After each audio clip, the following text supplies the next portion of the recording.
Buenos días, bienvenidos y bienvenidas a todos. La idea básicamente es hablar del tema legal, específicamente la parte de estructuración internacional, donde vamos a hacer foco en el tema de C Corps, de LLC, de Cayman Sandwich, hablar un poco de Flip y al final vamos a también dejar un espacio para preguntas y respuestas. Muchísimas gracias de nuevo a todos por andar por acá y bienvenidos Diego y equipo. Muchísimas gracias, mi querido Isra. Como siempre, es un gusto y es un placer poder colaborar con Startup Links. Muy buenos días a todos.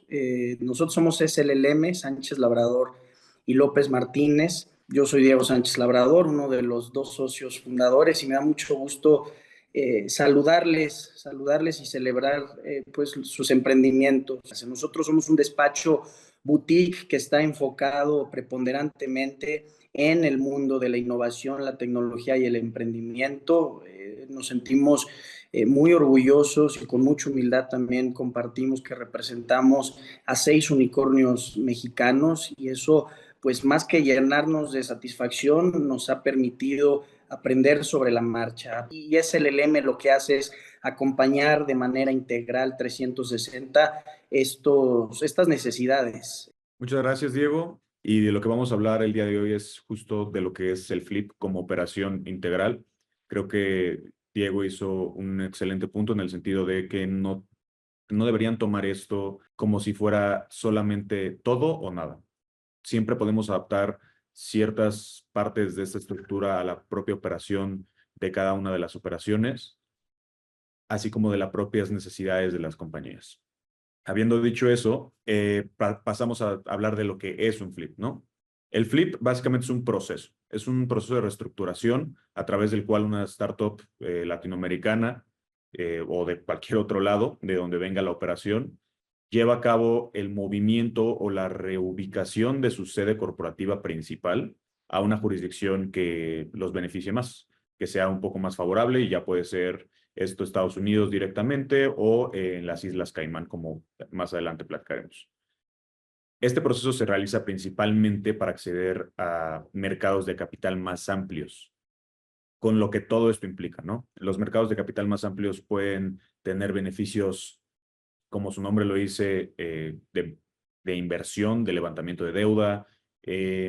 Estar en Estados Unidos, por ejemplo, creo que se explica un poco solo por el contexto mundial, nos beneficia por poder movernos alrededor de un levantamiento de capital a través de una moneda fuerte, utilizada a nivel mundial, y que es una divisa que se tiende a favorecer sobre otras para efectos de transacciones internacionales, lo cual pone en esta situación cuando hacemos una reestructura internacional, ya sea que salgamos de Latinoamérica o vengamos de cualquier otra parte, ¿no?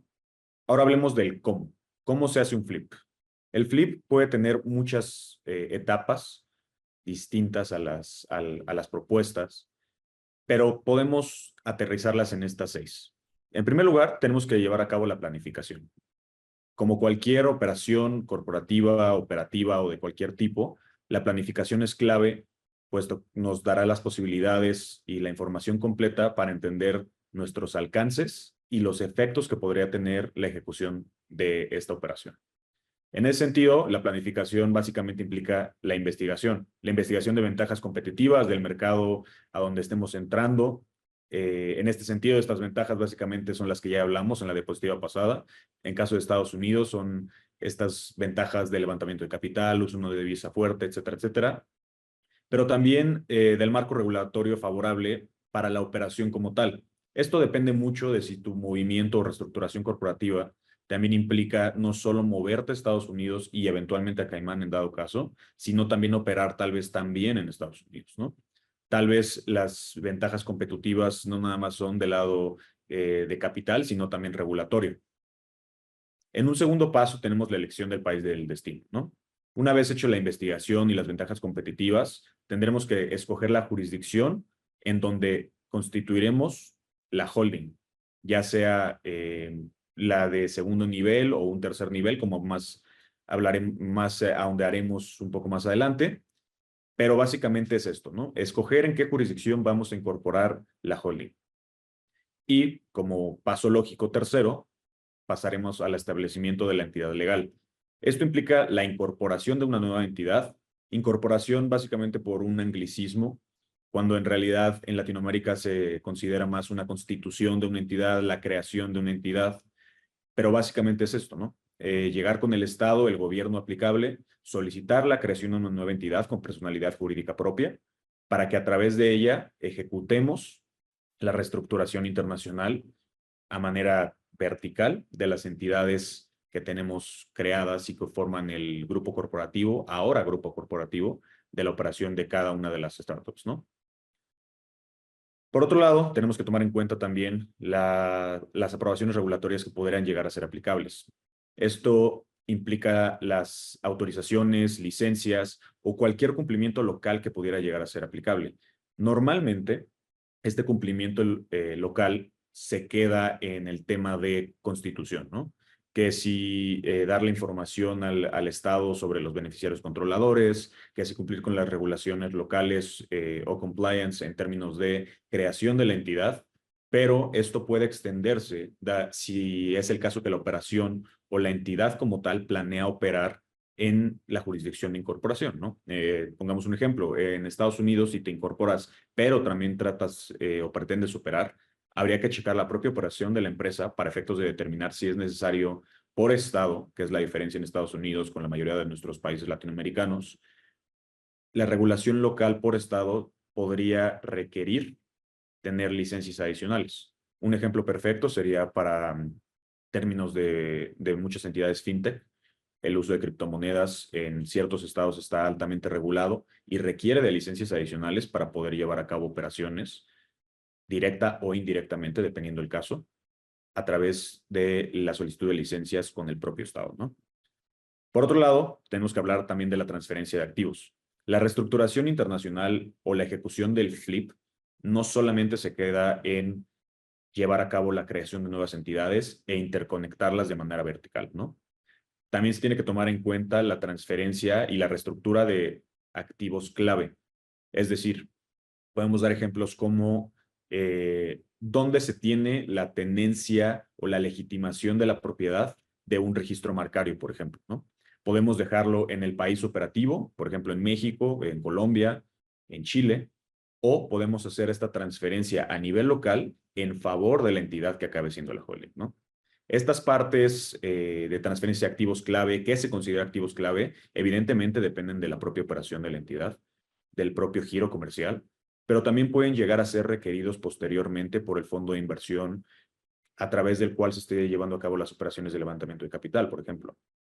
Y Combinator o Techstars a veces solicita, y de nuevo, dependiendo del giro comercial de la empresa, que este tipo de activos clave se consoliden o se reúnan en el nivel holding.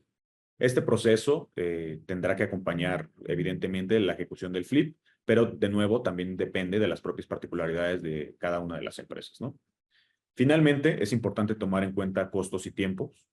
El flip puede tener una variedad de costos y plazos, desde la eficiencia que se esté llevando a cabo, desde que cuando lo querramos ejecutar, nos demos cuenta que tengamos que poner primero la casa en orden en términos de la entidad ya existente, la entidad operativa, para después poder ejecutar el flip.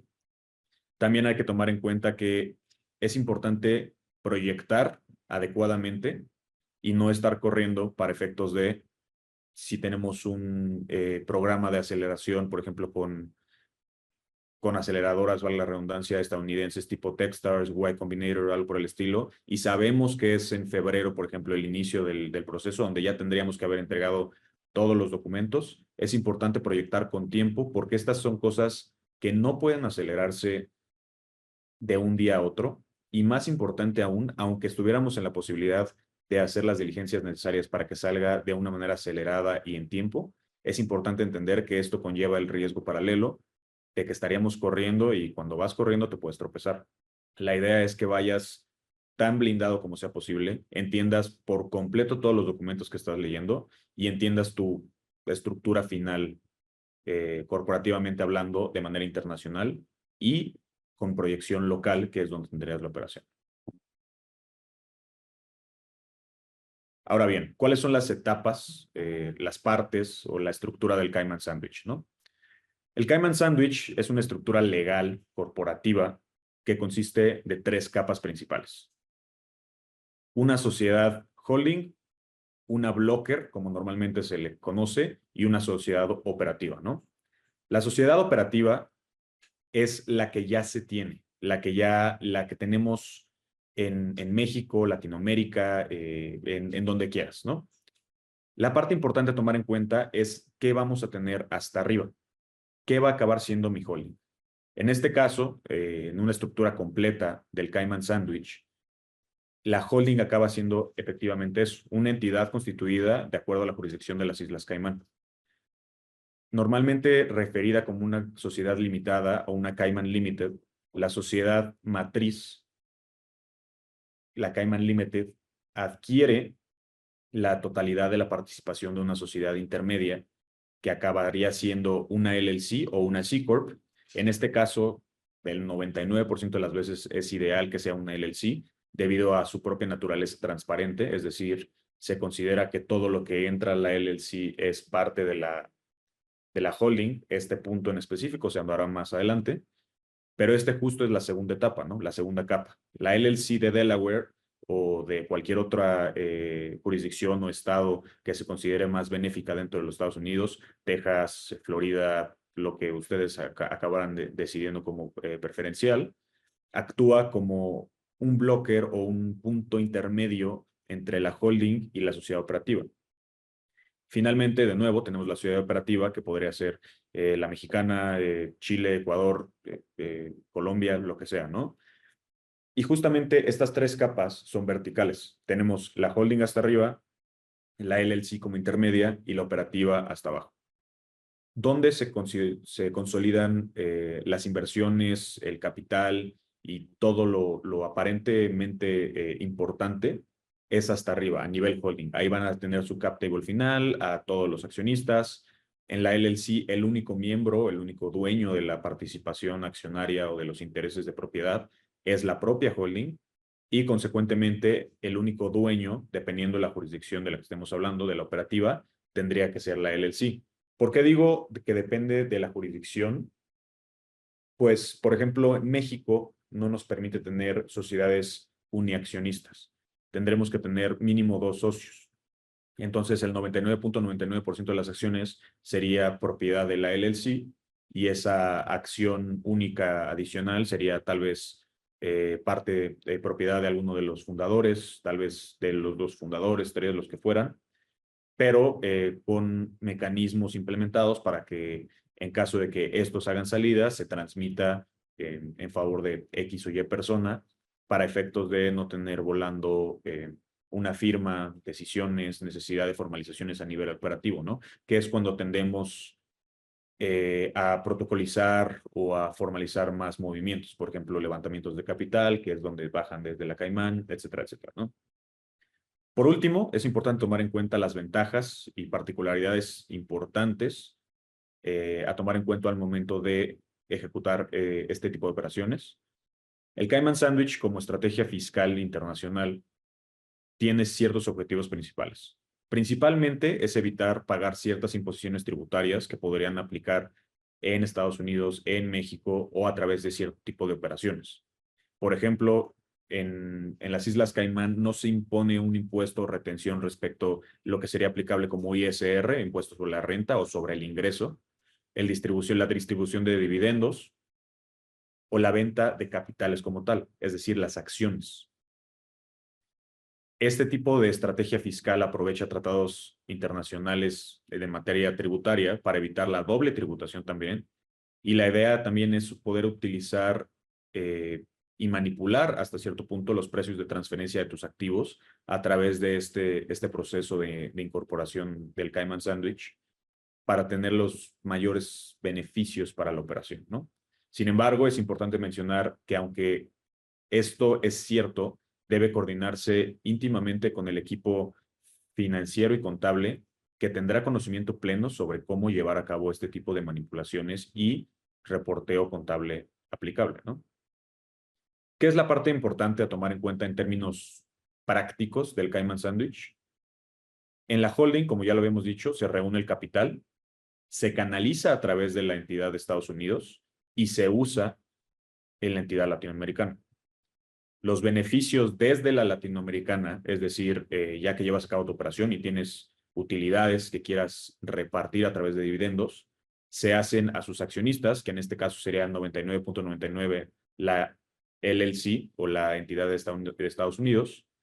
Y como la LLC tiene particularidades de ser transparente, de ser una pass-through entity, esto se considera que cae directamente a la Caimán, la cual está exenta de hacer una retención adicional, lo cual tendría sentido si estamos diciendo que se reparte primero a una entidad y luego esta entidad reparte a otra. Ahí también evitamos la doble tributación.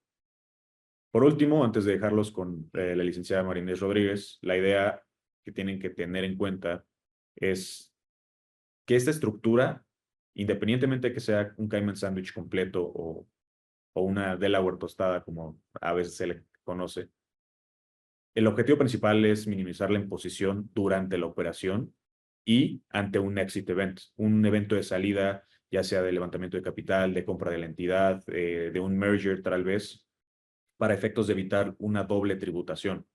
No es para no pagar en ningún momento, es para evitar una doble tributación y tratar de minimizar las imposiciones desde la ejecución de estas operaciones. Al final del día, si bien comentamos que en Caimán no se pagan cierto tipo de impuestos, al final del día no cae tu dinero directamente en Caimán, ni en una cuenta en paralelo a la de Caimán. Al final del día, tú como socio repatriarías, por así decirlo, ese capital y en el momento que caiga a Estados Unidos o donde tenga tu cuenta, ahí te tocaría pagar lo equivalente, simplemente que no tuviste que grabar ese mismo capital en un punto anterior. Estos temas y más dudas los podemos con mucho gusto abordar en la parte de preguntas y respuestas, pero antes de llegar ahí tenemos que hablar de esta segunda capa que es la LLC en Estados Unidos, para lo cual la licenciada Marinés Rodríguez nos va a apoyar para desarrollar sobre todo este punto. Muchas gracias. Hola a todos, buenos días. En seguimiento a lo que nos platicaba el licenciado Ernesto sobre la estructura en Caimán, ahora vamos a platicar un poquito sobre la estructura en Estados Unidos, ya sea con una C Corp, una Corporation o una LLC, una Limited Liability Company. Esto lo podemos abordar desde dos áreas. Por un lado, siendo esta empresa la holding, o siendo esta empresa una intermedia blocker, como le llamaba el licenciado Ernesto, que estaría por debajo de la empresa en Islas Caimán, arriba de la entidad operativa en Latinoamérica. Entonces, para definir cuál es la estructura conveniente o cuál es la empresa conveniente, ya sea una C Corp o una LLC, vale la pena observar cuáles son las diferencias entre una y otra. La LLC, por un lado, ofrece mucha más flexibilidad, tanto estructural como fiscal, que una corporation, y esta, sobre todo, es ideal para las empresas que se encuentran en las primeras etapas de levantamiento de capital. Y es importante considerar que una LLC siempre puede después transformarse a una C Corp y viceversa, ¿no? Pero es muy común que se comience con una LLC y después se realice la transformación a una corporation. Y esta sobre todo se utiliza de manera muy frecuente cuando se anticipa que al final vas a tener una estructura corporativa de Cayman Sandwich, tal como lo platicaba Ernesto, tener la entidad en Islas Caimán como holding, después una Limited Liability Company como blocker y por debajo la entidad operativa en LATAM. Por otro lado, la corporation, a diferencia de la LLC, esta tiene una estructura mucho más rígida, pero es ideal para las empresas que estén en una etapa de grandes levantamientos de capital o que también estén con miras a un IPO. Y pues esta tiene una estructura mucho más formal, estructurada. Y por ejemplo, una de las grandes diferencias que ustedes pueden notar en paralelo con las entidades en LATAM, que muchas veces tienen esta misma estructura, en una LLC se considera que tiene member units, como lo que serían las partes sociales en algunas sociedades en LATAM, como en México, por ejemplo, que se tiene la sociedad de responsabilidad limitada, que no son como tal acciones, sino que son partes sociales. Asimismo, es en la LLP, y por otro lado, en la C Corp, en una corporation, sí tienen acciones. Entonces, esto te brinda la posibilidad de emitir diferentes tipos de acciones con diferentes derechos, con diferentes obligaciones. Entonces, pues esto es mucho más importante al momento de tener esta mira a un IPO. Y pues algunas otras consideraciones para elegir entre una C Corp o una LLC, sobre todo la parte de regulaciones, cumplimiento y las implicaciones fiscales, porque estas varían de una corporation a una LLC.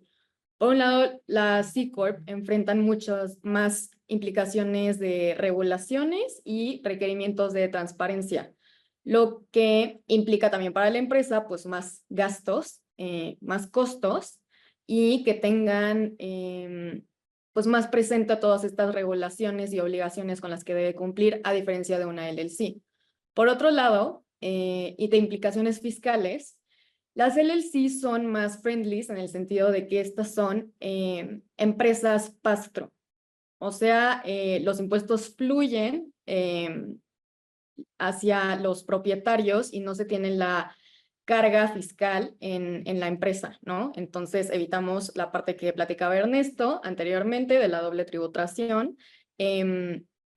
Sí, porque con las C Corps, estas son tributadas a nivel entidad y después a nivel personal sobre los socios, sobre los accionistas al momento de repartir los dividendos.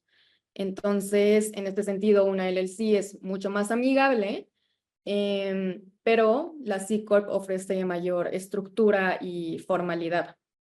Y bueno, algunas consideraciones generales a tomar en cuenta para definir tanto la estructura corporativa como la empresa que deberá constituirse es, pues sobre todo, empezando por la asesoría legal, ¿no? La asesoría legal y contable es algo con lo que deben de contar y de tomar en cuenta para su empresa desde los inicios, desde las etapas iniciales, para poder abordar estas estructuras y sobre todo para minimizar costos en la estrategia de la empresa. A lo mejor ustedes tienen súper presente y les han recomendado tener cierta estructura, etcétera, pero tal vez ya teniendo una asesoría legal y contable mucho más personalizada, se dan cuenta que eso no es lo que necesita su empresa en este momento y que podrían tomar otra ruta que es mucho más beneficiosa en todos los sentidos, ¿no? Entonces, por eso es súper importante contar con esta asesoría desde las etapas iniciales. Por otro lado, la parte de compliance y de auditorías, porque independientemente de la estructura que ustedes elijan y que sea la mejor opción para su empresa, tienen que asegurarse de cumplir con regulaciones fiscales, corporativas, en todas las jurisdicciones, ¿no?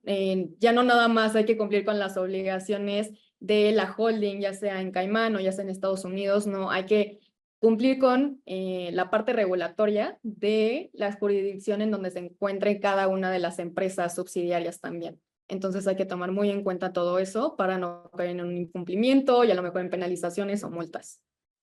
Y por otro lado, hay que tomar en cuenta los costos de implementación, porque el conformar estas empresas y después el conformar la estructura corporativa sí implica un costo significativo inicial, ¿no? Pero también un costo significativo de mantenimiento a largo plazo que tiene que evaluarse con el plan financiero de la empresa, sobre todo pues evaluando los beneficios potenciales, pero también estos costos que pues sí son bastante relevantes y que hay que tomar en consideración al momento de decidir la estructura empresarial. Y pues nada, ahora nos gustaría pasar a la etapa de preguntas. Por acá nos habían preguntado Mariana Arias, tiempo estimado promedio que se puede tardar alguien en completar un flip. El tiempo estimado depende mucho de si todos tenemos, lo tenemos todo ya en orden, digamos, como platicamos en su momento. Si hay todavía cosas que regularizar a nivel operativo, se puede ampliar un poco el plazo. También por eso el plazo que damos es aproximado. Pero los promedios que podemos comentarles probablemente sea alrededor de 2 a 4 meses, tomando en cuenta esto mismo, ¿no? O sea, si necesitamos hacer algo a nivel operativo previo a empezar a ejecutar la operación del flip, o si podemos pasar directo, tenemos un promedio alrededor de 2 meses debido a que tenemos que incorporar en dos entidades distintas, aparte de hacer los procesos regulatorios y de cumplimiento en cada una de ellas, ¿no? Sí, que justo añadiendo un poco de contexto a la pregunta de Mariana, los flips que yo he visto, normalmente, como dijo Ernesto, bueno, no dijo eso, pero en mi cabeza así fue como así. Tienen ese contrarreloj de que decidiste hacer el flip porque ya te lo están pidiendo para que entre dinero, entonces quieres que entre en la nueva institución, en la nueva empresa o la nueva holding y que no quede en la entidad que ya tienes, entonces tratas de hacerlo justo lo más rápido posible porque te estás quedando sin dinero, ya tienes dinero comprometido, pero pues justo aguantar 4 meses más en lo que terminas el movimiento o dos. He visto que pone a un par de founders nerviosos. Y por ahí Carlos Torres nos compartió costo promedio que puede tener un Cayman Sandwich. La reestructuración completa tiende a tener costos variables, de nuevo también por las necesidades operativas al inicio, al momento de empezar a hacerle diligencia de pues, todo el proceso en general. Pero en promedio podríamos hablar de que rondamos, tomando en cuenta las variaciones que pudiera haber, alrededor de probablemente $10,000, tomando en cuenta la incorporación en Caimán, en Estados Unidos, regulación a lo largo de las entidades, cumplimientos locales y, pues digo, dependerá también de la propia necesidad de si es una o varias entidades operativas, ¿no? O sea, ya hay varias empresas que ya operan en más de una jurisdicción, no necesariamente de manera digital únicamente, sino también de manera presencial, por así decirlo, ¿no? O sea, que ya tienen incorporado en distintas jurisdicciones distintas subsidiarias. Que igual, una de las cosas que más te puede incrementar el costo es la cantidad de socios que tengas en tu actual entidad, ¿correcto? ¿O no tiene relación? La cantidad de socios que pudieras llegar a tener sí pudiera afectar la operación como tal, pero más bien en la complejidad de la propia operación, en un sentido de coordinar más personas, más firmas, más procesos. Muchas veces en este tipo de saltos llegamos a tener particularidades de que, pues quiero aprovechar para meter un vehículo personal, quiero cambiar mis acciones propias a tal vez a otra persona, algo por el estilo, ¿no? Pero de nuevo depende mucho de la particularidad caso a caso de cada uno de los puntos. También RJR hace una pregunta interesante.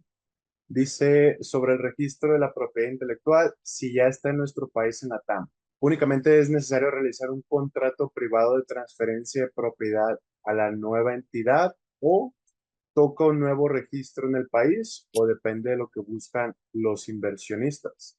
Antes de que contesten, doy más contexto sobre la pregunta. Todos los que estamos acá y tenemos una startup al inicio de nuestras operaciones debimos de haber firmado un contrato, aunque sea lo más sencillo posible entre nosotros fundadores, donde decimos que todo lo que nosotros creemos es de la empresa, no es de Israel, no es de Inés, no es de Ernesto, todo lo que creas es de la empresa, incluyendo logo, presentaciones, etcétera. Entonces, más o menos por ahí viene el contexto de la pregunta de RJR.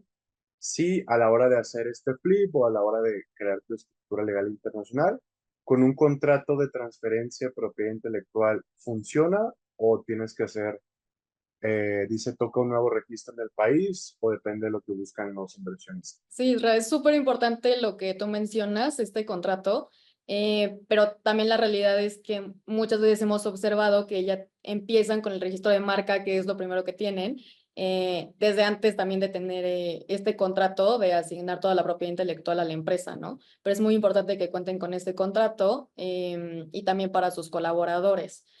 Por el lado del registro de marca de la empresa, sí, si ya tienen un registro de marca, no sé, en México, en el país en el que operen, sí es importante hacer la transmisión a la empresa holding y también se puede hacer el registro de marca en esa jurisdicción, ya sea en Estados Unidos, ¿no? Para también contar con la protección, pero también existen tratados internacionales en materia de propiedad intelectual que pues protege el uso de la marca, ¿no? O sea, si tú compruebas que ya se estuvo haciendo uso en uno de los países que son parte del tratado, es mucho más sencillo que se te dé la protección también en otros países que son parte de. Complementando lo que no preguntó RJR, normalmente cuando tú ya creas una holding, todo el dinero de inversionistas, toda la propiedad intelectual tiene que estar concentrada en esta holding. No es una buena práctica, me corrigen chicos, que tengas dispersa tu propiedad intelectual en diferentes empresas, porque al final del día el inversionista también quiere esa certeza de que invirtió en la empresa que es dueña de lo que le interesa. Entre esas cosas, pues está la propiedad intelectual, no solo las acciones y eso. Entonces, sí es importante que se haga la transmisión o la nueva compra o los nuevos registros de todo lo que haya que hacer por ahí. Mariana nos compartió una siguiente pregunta que dice, aproximadamente, ¿cuáles pueden ser los costos de mantenimiento de una LLC y de una Cayman? O sea, ¿cuánto puede costarte mantener un Cayman Sandwich? Con todos los costos mensuales y de inicio que pueden ser necesarios hacer. Para términos de mantenimiento, tienes tanto costos fijos como variables, ¿no? Como en casi cualquier cosa en la vida. Los costos fijos básicamente son los impuestos u obligaciones que tienes directamente con el Estado, ¿no? Son normalmente los que no cambian o tienen reglas específicas y claras para cálculo, ¿no? Por ejemplo, para la LLC, de manera anual, tienes hasta el 1 de junio para pagar el tax anual, normalmente referido, varía mucho por estado, pero vamos a dar un ejemplo de Delaware. Tienes hasta el 1 de junio de cada año para pagar $300 como annual tax para efectos de seguir estando en good standing o como se le refiere en cumplimiento dentro de Estados Unidos. ¿Por qué pongo el ejemplo específico de Delaware? Porque es una de las jurisdicciones más populares y dos, para efectos de comparar, por ejemplo, con Texas o Florida, que es donde si bien también pagamos una tasa fija para una LLC, también tenemos la necesidad de complementar ese tipo de pagos con un reporteo de siguen siendo estos accionistas, están en operación, tienes tal vez que acompañar información adicional que en Delaware en específico no te solicitan. Esto debido a que la jurisdicción tiende a ser catalogada o denominada como una de las más anónimas dentro de los Estados Unidos, ¿no? Donde te requieren la menor información de socios, de su operación, solamente decir, sigo existiendo, pago y por lo tanto seguiré existiendo otro año, ¿no? En las Islas Caimán, los costos fijos son similares. Tienes que pagar ciertos impuestos a manera local, de manera anualizada, sobre todo del lado contable. Tienes que pagar ciertos impuestos locales que están fijos alrededor de $800 a $900 estadounidenses. La mayoría de los costos en las Islas Caimán se mueve alrededor de USD también. Sin embargo, aquí es donde se introducen los costos variables. Tanto en Estados Unidos, para la gente registral, a través de quién vas a operar tu LLC o tienes que hacer los reporteos de tu LLC, los costos de la membresía, digamos, o el pago anual que le haces al agente registral también pueden variar porque depende desde a quién escoges, algunos cobran más, algunos cobran menos, a si tienes que reportar algo como impuestos de no nada más los locales, porque reitero, en Estados Unidos dividimos impuestos locales e impuestos federales. Una cosa es pagar los $300 en Delaware y otra cosa es voltarte con el SAT o el IRS en ese lado para decirle, ok, sí tuve ingresos, tengo que reportar esto, tuve que retener tanto y aquí te va el otro, ¿no? Eso se hace a través de equipos contables también, que podría contar como costo variable, lo cual todo en conjunto se repite en las Islas Caimán, ¿no? Tienes que operar a través de un council, tienes que operar a través de un agente registral específico que también se contrata a través de la incorporación de la entidad en las Islas Caimán y a través de los cuales cumples de manera local, que si registrarte en registro público de allá, que si pagar los impuestos contables, que si pagar el fee del propio agente registral de manera anual. De nuevo, depende de a quién escojas, cuál sea tu evolución operativa y qué reportes de manera anualizada, ¿no? Ok, que en conjunto, por poner un número, ¿cuánto podría salir más o menos? En Estados Unidos, tus obligaciones anuales, suponiendo que no tengas que retener nada respecto de el IRS, debería rondar alrededor de $500 promedio. De ahí Ujú. para arriba, respecto de tu operación o qué tendrías que reportar y retener ante la autoridad fiscal estadounidense. Y Ok, de las Islas Caimán debería variar alrededor de $1,000 a $1,500 de nuevo, dependiendo de tu operación, de tu agente registral. Y si no traes retrasos, multas o algo por el estilo en términos de pago tanto al agente registral como con el estado de las Islas Caimán. Porque esto aplica, digo, así como en México, Colombia, Estados Unidos y Caimán, siempre que no llegas a tiempo al pago de algo, hay pues, multas y ahora son multas en dólares, ¿no? Digo, cada vez se vuelven más relevantes, ¿no? ¿qué limitaciones tiene una startup en México al solo ser una SAPI versus crear una holding local versus crear un flip? Creo que esta parte, digo, acabará complementando Inés la respuesta. Ujú. Pero es importante entender que estar en el mercado mexicano únicamente, ya sea a través de una SAPI, una SA, una SDRL, independientemente de qué modalidad dentro de México utilicemos, te limita en una de las ventajas o los porqués acabas haciendo un flip, ¿no? Ya sea directamente a Caimán, que te quedas en Estados Unidos, que te quieres ir a otra jurisdicción, que es básicamente tu operación y por lo tanto tu inversión se limita a pesos. Y al final del día, si bien nuestra divisa es una de las que tiene mayor crecimiento a nivel mundial, también es cierto que las inversiones no se hacen necesariamente directamente en pesos. Pueden ser derivadas, como podría ser le deposito a la LLC o a la Caimán como holdings, y de ahí baja y se convierte en pesos la inversión para gasto y demás, pero no necesariamente viene de un origen en pesos, como muchos de los grandes fondos o aceleradores a nivel mundial eh, mueven su capital o hacen las inversiones. Los SAFEs, por ejemplo, siempre se hacen con base en valoraciones e inversión de dólares. Tu limitación principal sería la divisa en cuanto al mercado, no tanto porque la divisa no sea fuerte, sino porque el limitarte a inversionistas principal o únicamente mexicanos te pone en una situación de desventaja que si solamente cambiaras esta primer reestructura tal vez a un solo nivel hacia arriba, para efectos de poder decir, ¿sabes qué? Estoy en dólares, tengo una cuenta en Estados Unidos, me puedes depositar aquí y estoy haciendo el levantamiento de capital y pues todo lo demás que viene de paralelo, de consolidación de activos, de propiedad intelectual, de lo que fuera, incluido el cap table, pues todo es en una jurisdicción que aparte es conocida a nivel mundial, ¿no? O sea, se sabe que no estamos sujetos a una jurisdicción que puede ser con dudas, que no sabes cómo está regulada o que no haya personas capacitadas o sobre todo con experiencia en esa misma jurisdicción, ¿no? Se sabe que son reglas claras, son extremadamente similares entre Estados Unidos, México y las Islas Caimán.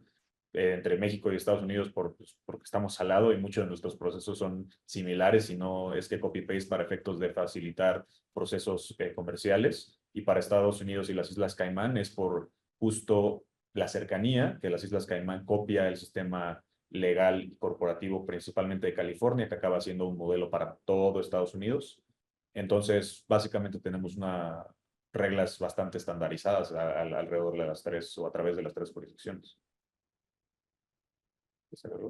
No, pues, o sea, nada más para cerrar como la idea, sí puedes tener nada más tu entidad local, ya sea una SAPI, una SA, o puedes hasta tener una holding local, ¿no? Y una misma estructura empresarial dentro de una jurisdicción en LATAM. O sea, seguramente ustedes han visto o sea, en empresas en LATAM o aquí mismo en México, que tiene una estructura de holding y subsidiarias y ninguna de ellas está en una jurisdicción extranjera. Pues eso también se puede hacer y sí es recomendable dependiendo pues ciertas estrategias empresariales, ¿no? A lo mejor de diversificar diferentes áreas o giros dentro de la misma empresa se puede hacer.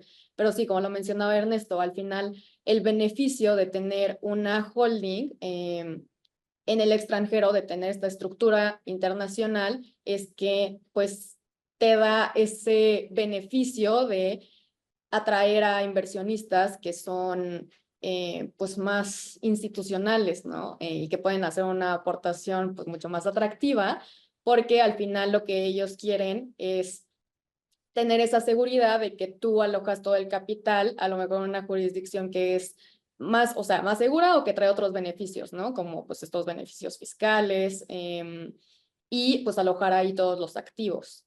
Entonces, sí puedes, por ejemplo, empezar con tu operación, a lo mejor al nivel local, pero es muy probable que después tu startup llegue a un punto en el que sí requiera esta estructura internacional para poder atraer a estos inversionistas. Más allá de beneficios fiscales, ¿qué variables operativas hay que considerar para seleccionar la estructura legal? Ejemplo, si quiero tener operaciones en Estados Unidos. Ahí depende, creo que la respuesta no es muy satisfactoria, pero depende muchísimo de la operación. Un ejemplo extremo, no porque no haya operación en este tipo, sino porque es uno de los altamente regulados. Sería tal vez sector fintech, sector salud, por ejemplo, tal vez el sector del comercio electrónico, por ejemplo, sería uno de los del otro lado, ¿no? O sea, los menos regulados, porque al final del día son relaciones comerciales simples, por así decirlo, ¿no? Entonces, primero que nada, tienes que determinar si tu giro comercial es regulado o no y en qué grado, para efectos de determinar si necesito licencias o no, y por lo tanto determinar si tu estructura debería terminar de escalar en Estados Unidos y en dado caso de que termine en Estados Unidos, ver si la holding de Estados Unidos es la que va a operar o si habría una subsidiaria adicional en Estados Unidos, ¿no? Es decir, tenemos una C Corp como holding y una LLC operativa y una SA SAPI en México, ¿no? Tienes un pulpo o un triángulo, vaya, que está en Estados Unidos y en México, pero también tiene una holding en Estados Unidos, ¿no? Entonces, ese tipo de cosas, de análisis de la propia operación, de las particularidades de esta que pudiera tener en términos regulatorios o de cumplimiento, viene y acompaña el lado legal que nosotros hacemos para efectos de poder sugerir estrategias y al final del día que ustedes puedan tener las herramientas para poder determinar o decidir cuál es la ideal para ustedes o cuál consideran que es la que vamos a ejecutar. Y a partir de eso, pues nosotros formalizamos, ¿no? Ejecutamos y perfeccionamos el movimiento. Justo, que resumiendo por ahí un poquito el punto, ¿dónde vas a vender? ¿De dónde quieres recibir el dinero, la inversión?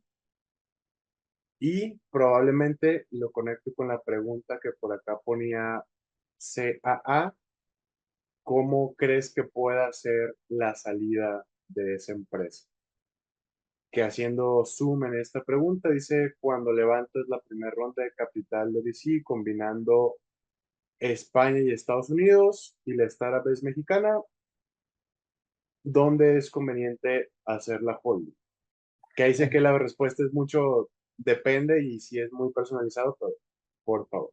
La verdad es que para eso habría que analizar la propia operación, habría que determinar en qué etapa están las entidades existentes y para eso la verdad es que los invitamos a acercarte con nosotros para poder determinar, pues en una de esas ni siquiera tienes que estar pensando ahorita hacia dónde saltar o cuál sería tu estructura final, tendrías que estar pensando en una regularización de lo que ya existe, ¿no? Este análisis, este primer due diligence que nosotros también ofrecemos como parte integral del proceso del flip, es lo que nos permite levantar esta niebla que podríamos tener pensando que todo está perfecto y ya está listo para poder saltar y acaba siendo que cuando levantamos la niebla vemos que no hay pues, piso sólido para poder construir, ¿no? Entonces, justo esta parte es la que los invitamos y por lo que los invitamos a acercarse con nosotros para efectos de poder analizar su estructura y a partir de eso ofrecer estrategias para poder ejecutar a mayor plazo. Ernesto, Inés, si quieren agregar algo más. Lo digo, ¿no? Creo que ya no tenemos tiempo. Mil gracias por todas las respuestas y sorry por las preguntas que no vamos a alcanzar. a responder. No, pues muchísimas gracias. Gracias, Isra, por la invitación. Gracias a todos los que estuvieron aquí asistiendo. Pues quedamos a sus órdenes para lo que necesiten. Justo, muchas gracias a todos los participantes y los esperamos su contacto desde SLLM para seguir platicando sobre cada uno de sus proyectos. Y gracias, Startup Links. Gracias, Startuplix. Gracias, Isra. Gracias, nos vemos pronto. Mil gracias a todos. Les mando un abrazo, que sea un gran día, una gran semana.